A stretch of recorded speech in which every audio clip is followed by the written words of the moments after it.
Basi mimi nashukuru dadangu. Una moyo mzuri sana.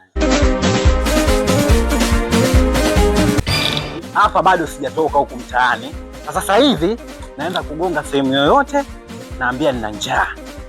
Kama atanisaidia, atakubali kunisaidia, hii hapa 10,000 nampa shilingi 10,000. Sasa hii inabidi nianze kutafuta, maana nimezurura, nishachoka hadi kuchoka jua kali. Sasa natafuta nyumba yoyote nagonga, naambia wanisaidie na shida ya chakula, nina njaa.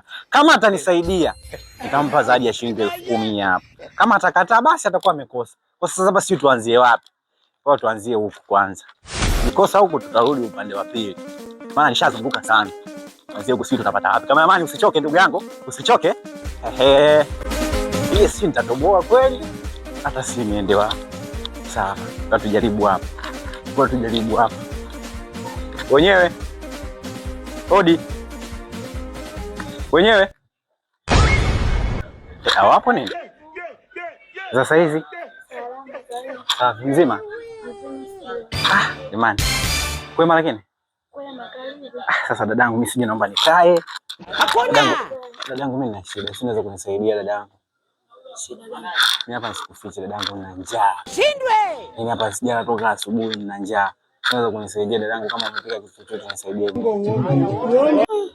Yaani hapa ni chakula tayari lakini si. Godo bye. Basi ngoja nikuandalie. Unaweza kuniandalia?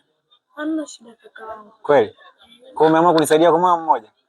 Alipanga Mungu hawezi kulipa. Kusaidia kwako mimi ndio baraka kwangu. Basi mimi nashukuru dadangu. Una moyo mzuri sana. Lakini mimi nilikuwa nakuzingua. Nilikuwa nakutania mimi nafanya challenge. So mimi sina njaa, nimeshiba. Ila kwa sababu umekubali. Mbona unacheka? Wewe mweu. Kwa hiyo mlikuwa mnashuti? Mimi nilikuwa nakuzingua, lakini kwa sababu umekubali, nilishasema mwanangu, nampa shilingi ngapi? 10,000. Kwa sababu umeamua kunisaidia, mimi nakupa zawadi yako. Asante kaka, karibu. Unaitwa nani? Mimi naitwa Swabla. Swabla. Sawa, mimi. Mimi nimeshiba. Mimi nilikuwa nakuzingua kweli. Serious. Wewe kuwa na amani. Wewe kama hujanifollow nenda kanifollow Facebook, kanifollow Instagram, kanifollow TikTok, unaitwa Lizo Vibe. Nitakuja kukutembelea siku nyingine. Hiyo ya kwako.